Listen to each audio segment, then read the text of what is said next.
Alright guys, Hutcraft back again today. I hope you're all doing well and enjoying your day so far, and in the wake of an unbelievable CDL Major 2, lots of talk was about opting in their veto decisions, especially in a very crucial first series up against the Seattle Surge. It's become increasingly clear that Illy and the rest of the team certainly disagreed with Rambo on the direction they should take it, and Rambo's since apologised to the team and to the fans for letting them down on this one. Very much intrigued to your thoughts in the comment section below. Hit the like button if you enjoyed the video, subscribe if you are new as always, I would greatly appreciate it. Really upset the channel, thank you very much indeed for doing that. This is a scene from way back, I guess, Champions, what was this? I think Fort Worth, maybe 2019, when a scene was on the FaZe Clan Black team as it was at the time. Now he's won a real one. Just absolutely love to see it. This also just wanted to mention viewership for Major 2. I believe technically this is slightly up on last year, but I think that now it works the way esports charts do their viewership calculations. They include some like the Twitch watch parties as well. So I think they include like Zuma's watch party and stuff like this, which maybe is slightly unrepresentative just because some people are probably watching Zuma's watch party to hear what he has to say and watching the mainstream at the same time, so there might be some double counting going on. I think this is, I'm pretty sure Major 1 got to like 150, 160k or something. Expected when Optic go out on Saturday that it's not going to be the greatest time, but still, I don't know, the viewership was okay, especially given the grand finals was at what, 4 AM in Europe or 5 AM in Europe, I guess, in mainland, so you know, that was pretty tough. And I generally think that even though the viewership stats don't ever look spectacular, like the engagement from the community like outweighs the numbers, you know what I mean? Like I feel like the numbers kind of are unrepresentative of just how much engagement there is in the COD scene. I don't know, that's just kind of my theory, like at least comparing it to other esports, but these are the numbers at the end of the day. Optic leading it up, the finals come third, it is kind of standard stuff. Let's talk about this from the Trollter then. Cammy says the following: better days ahead. Rather interesting. Of course, it's tough to read all that much into this, but of course we did see like Method started tweeting stuff like this out before and after he was dropped from the Trollter sometime about this time last year. I guess it was like February, March or something, 2021. But of course, Cammy as of late has probably been the most underwhelming player on that team. Bance I think has been pretty good. Arguably Bance might have been their best player over the course of the season so far. Insight still had his great moments in Search and Destroy, despite maybe not being quite as impactful in the respawns this year as he was last time around. Now, let's not beat around the bush, right? Trollter are 2-18 in their last 20 hardpoints, and both those victories are against Minnesota Rocket in one series they played, which are like, okay, when you're playing Minnesota, a team that's 6-18 in the hardpoints, like, really, you can't read too much into that either, I don't think. So they've lost so many of their last hardpoints, it's just absurd. They're still pretty good at Search and Control, right? But their hardpoints are letting them down so hard. Like, can they possibly turn that around? I'm not sure they can, right? Because they need to be at least a 50% hardpoint team, which right now they're obviously nowhere near. They're a 10% hardpoint team in the last 20 games. So, that is just shocking to be honest. But anyway, Cammy's probably been, at least where he was last year, like, resoundingly at the end of the title, a top 5 player in the game, top 3 player in the game, no doubt. Like, he's been obviously nowhere near that level so far this year. Maybe Vanguard doesn't suit him, whatever it is. He hasn't been great. Wasn't great to this major, hasn't been great so far this season. Still, if you are going to get rid of Cammy, bit of an interesting decision, that potentially does have on this team. At the same time though, are there potential trades out there, right? You look at a guy like Cammy in a flex position, you're looking at maybe Temp right on the Paris Legion, you're looking at Gunless maybe on the bench of Los Angeles Guerrillas, all these kind of good flex players that could maybe like, change around, right? And maybe a team, a player in a different environment works a lot better. Like I'm sure the organization kind of wants to do Cammy right in some respects if they are going to get rid of him. I'm not sure they will as of yet, but at the same time, I'm not sure that not making a change is a good idea. I feel like Toronto have to do something. Getting rid of Cammy seems questionable, but at the same time, what other options really are there out there? You do have Hixie on your bench, like maybe that's an option, but something they're going to have to consider. No rush, I guess, for these teams to figure something out ASAP, because there's a fair bit of time now, a month or so for them to figure something out, but at the same time, there might be trade options on the market that these teams have to consider. Wanted to give a quick update on the whole Volk situation, because right after the major, we talked about the some pros seemingly want to get rid of it. Some pros have come out and said, really, we don't think it's particularly strong, but Arcetis and the FaZe guys certainly reckons it is. The Volk is the most absurd gun, it does it all. Has strafe, it has a, fleet, headshot mods like goes burr, top 2 gun ever, he reckons, which are, quite the statement. I honestly thought he was kind of joking around about this, but then he did another tweet basically doubling down on this, saying that, yeah, pretty much the MP40 and the Volk are the best 2 guns in COD history. Kind of interesting to me, isn't it, how, like, some players and some teams don't even discover this gun at all for, like, months of the game, and then all of a sudden one person discovers it, pulls it out, and all of a sudden, wow, it's so OP, like, why weren't we using this originally? So, it's kind of interesting how that works. Still, still, I don't know. The Volk, obviously, it does have a great strafe on it, does have some advantage in relatively close range combat, but, you know, to me, it's not going to replace the MP40 or the Auto. There's just going to be room on a team for maybe 1 or 2 Volks, depending on the map. And we already see 1, 2, you know, on, for example, Gavutu, we see 4 Autos, right? And on Bocage, we used to see 4, you know, quite often we would see 4 MP40s towards the start of the game. So to me, it doesn't really spell like the Volk's too overpowered. At least it's not going to replace the other weapons in the game entirely. So look, we'll see how it goes. I'll do my best to keep you guys updated on this one over the coming days. Let's talk about this weekend though. So of course, Hoot gets back on top, he wins the championship. Again, I thought it was pretty funny actually from Scrimintel, the kind of Zeo trio or whatever run at these squad spawn games, like you know, this game and of course back in the Dallas Empire days as well, during the Modern Warfare season. But of course this weekend for Optic wasn't so ideal. This is a phenomenal video here from Scap, actually first pool day of the year, but they lost 2 series this weekend. Their first series against Seattle really was the key, because if you lose winners round 1,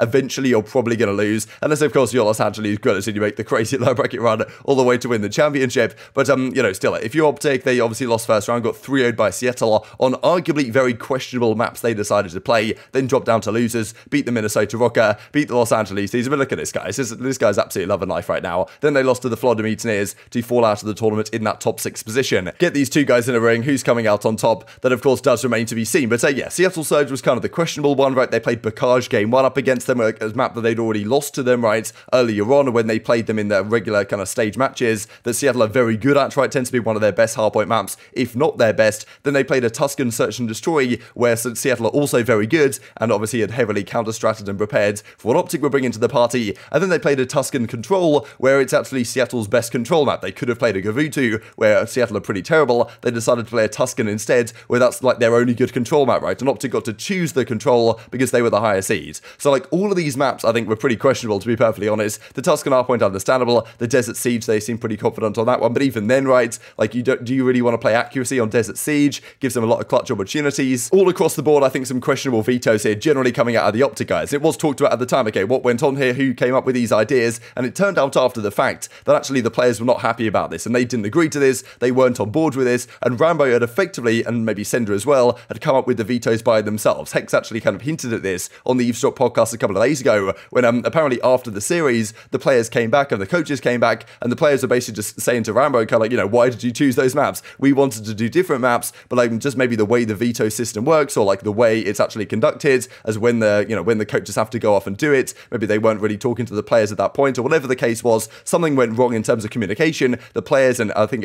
well, Hex mentions Illy by name specifically, wanted to play something else, and then Rambo and co decided to play those maps. Rambo goes on to kind of explain this, says that he was in the wrong. He felt like they had a better chance on Bocage just because when they played them before, they got heavily outslayed and still came relatively close. But really all across the board, I think some mistakes here. Essentially what happened is that they wanted to play something else, but Rambo and Sender just came to them and says like, yo, we're going to play the vetoes. Yeah, the vetoes. Yeah, we're going to play Bulk. We're going to play this, that, and then I think Illy and them wanted to play something else. I'm not going to say the map, but they wanted to play something else. And they're like, well, why didn't you say something? And he's like, well, you came in and you said this. It's like, well, the vetoes are usually done like before the map, after the day is gone. Here we had to do it in the morning because of like this the space. But Rambo was in there and like trying to like get his point across while players were trying to get their point across. And they're like, all right, listen, it's like, we're gonna talk, but there's no feelings here. Like, we're just talking. There's no one's annoyed, no one's like mad. So there's a good way to start that conversation, because the way that everybody was talking seemed like they were annoyed and mad. One thing that I personally up on this weekend was how I read the situation with Seattle and the first map, the Bocage. I'll definitely take the hit on that one. Where was I going? Oh, yeah, we're talking about the vetoes. So, like, I kind of like, obviously I watched a lot of VOD. We watched VOD as a team, and I personally felt like the last time we played Seattle online on Bocage, like we got outslayed by 36 kills, lost by 50. So like in my head, that's like, it's like, wow, well, we fundamentally, I feel like we played the game pretty good. I mean, they outslayed us by a bajillion and barely won. In a sense where they should have won by like 150 points or more. I made the judgment that like that it was a one-off, and clearly Seattle is a top dog in Bocage now. I mean, they showed it against FaZe. Like they're just, I feel like they figured out the sauce and routing. And I'll definitely take the hit on that one. I felt like our villain was definitely good enough to where we should be able to compete with them. And yeah, I'm just apologizing to the fan base and as a whole. And like we talked a lot about it moving forward and how we want to handle vetoes differently and whatnot. So yeah, I'm extremely, like, it's almost like it's not a good thing that it happened, but it is in a sense, like for the long run, it's going to be good. Short short-term pains, and then future will gain from that. So definitely something I want to kind of bring up. So to be honest, I think it's interesting this came out publicly anyway, and of course everyone was talking about it. I think, like, this is good from the Optic perspective in a way. Like, you can learn a lot of lessons from this, right? You know that, okay, let's actually talk to the players before you make calls like this. Also, I just found it interesting that Rambo isn't necessarily doing all the numerical analysis, right? Like, I would imagine the coaches are looking at the numbers and looking, okay, this team is X in Y on this particular map, and we're like, you know, we have this record. Of course, there is a feel thing to it as well, and you've got to see what the players want to play, because, you know, I can understand if the Optic guys are coming into this series, like, they don't want to play a Bocage, they end up on Bocage game 1 because Rambo picked it in the vetoes for them, they're pretty frustrated going into the series already, they have to play a map that they know Seattle are very good on, and they're maybe not so confident against Seattle on because they lost it not too long ago, they then lose it again, all of a sudden in their heads they're like, you know, damn, why do we even play this map? We wanted to play Berlin or whatever, I don't know. And maybe the same for the rest of the series as well, like there's additional kind of mental, implications of this, in addition to just playing maps that you aren't necessarily the best on anyway, so I think that probably contributed to the fact that they got 3-0'd, because Optic haven't got 3-0'd at all so far this year until that one particular series, and even since then they lost there, of course, the series to Florida Mutineers, could have got 3-0 there, but didn't in the end, and even in the later series there were some questionable decisions, but I think that Rambo's kind of made it relatively clear, like,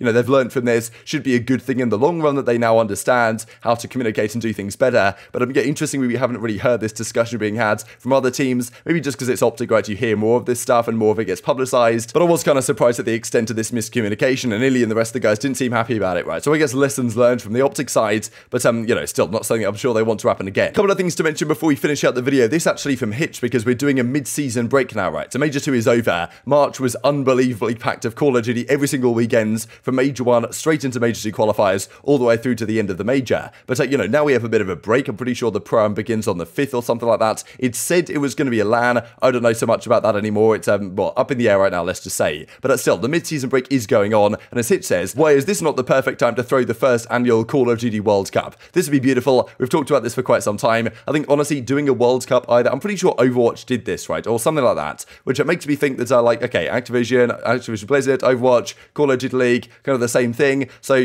why are we not bringing this to the table as well? Because Hitch seems like, ready to go. He's got the whole system planned out. Would be a great time. This actually Crone came out with last year. Like, this is last year's one. So this is kind of his theoretical 2021 Call of Duty World Cup. So don't necessarily take the names at face value, right? Because I'm sure these names and players might change around a bit now. For example, the England team would probably just be the current London Royal Ravens squad. But you can certainly change some of these names around, or whatever it might be. But this is a way you could do it. 2 USA teams, a Canada team, Mexico, France, Spain, Japan, Scotland, Australia, England. You could probably throw some other countries in there as well. You could have something work like where you do a World Cup. Now, look, of course, doing this during the mid-season break, the whole idea is it's kind of a break for the players, because last year, the players basically got no breaks at all. I think like every week they might have got Monday off, and then every single other day of the week they're grinding all the time. So I think it got a bit too much for them. Of course, for fans, it is pretty frustrating to have like an entire, month off during the middle of the season for seemingly no reason. Like, at least hopefully they can give us some good roster changes to keep things spicy and entertaining. But it would be good to have something else going on at the same time. I believe they were meant to be doing the All-Star weekend, the kind of like 1v1 type thing that they sometimes do, like during this period. I think they're going to delay that though a little bit. And there was also some talk about the kind of, I think they're doing a Warzone tourney towards the end of April, which, is what it is. Don't really care about that one, to be honest. Would be cool to have something like this, either during the season, after the season. Like, I'd love to have this personally, like after the World Championship, give it a few weeks or whatever, and then, do a World Cup on like a throwback game. I don't know.